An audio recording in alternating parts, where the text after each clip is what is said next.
Nauwi sa habulan at pagpapaputok ng improvised na baril ang away ng magkapatid at isang jeepney driver sa Sampaloc, Maynila. May bitbit na itak ang jeepney driver habang hinahabol ang magkapatid. Ating saksihan. Pasado alas 6 ng gabi noong May 28, dumating ang isang motorsiklo at tumigil sa gitna ng San Agustin Street sa barangay 540, Sampaloc, Maynila. Bumaba ang mga sakay ng motor na napag-alamang magkapatid ayon sa barangay. Ang rider na si Alias Gary may kinuha sa compartment ng motor. Ano lang po siya, yung parang stick na matalas. Parang kahoy lang po siya. Depensa ko lang po yung kasi once na dumaan kami doon, hindi po namin masasabi kung ano mangyayari. Naglakad sila papunta sa harap ng isang bahay at tila may nagkasagutan mula sa loob.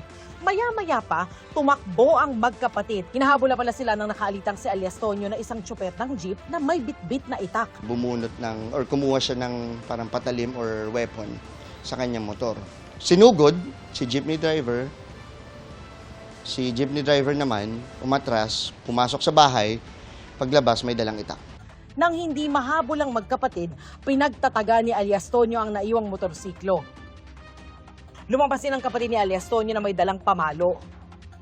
Ang magkapatid tumakbo pa uwi, pero bumalik kalauna na may dalang improvised na baril. Nadulas pa sa kamamadali ang kapatid ni Alias Gary. Bumalik sila sa bahay din, kumuha na kaagad yung tinatago nilang pen gun. Then, nagpaputok sa area. Fortunately naman, wala namang tinamaan dun sa area. Pero still, mali pa rin kasi siyempre nagpaputok. Nag-create ng takot dun sa lugar. Rumespondi kalauna ng barangay at pulis. Inaresto sina Alias Gary at Alias Tonyo. Base sa investigasyon, ang pinag-ugatan umano ng gulo, away kalsada sa pagitan ni Alias Tonyo at ang kapatid ni Alias Gary. Ang pinagsimulan lang is yabangan lang, nakatitigil lang na hindi maayos. So, parang nagkainitan, nagkasama na loob. Hangasan lang sa kalsada. Nagkaroon kami ng alin ng konting salitaan. Dahil po sa nahirapan po sila pumasok sa kalye po namin. Rumesbak lang umano si Alias Gary para sa kapatid niya. Kung baga sa anong pagpamilya mo, lahat gagawin mo. Reklamong malicious mischief at grave threats ang isinampa laban kay Alias Tonyo. Illegal possession of firearms, indiscriminate discharge of firearms at alarms and scandals naman ang kinakaharap na reklamo ni Alias Gary.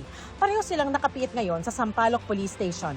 Hindi na sinampahan ng reklamo ang kapatid nila. Hanggat maaari, sa alang-alang natin yung ating buhay at saka yung safety natin. Hanggat maaari, huwag natin idaan sa init ng ulo. Ako si Darlene Kai, ang inyong saksi.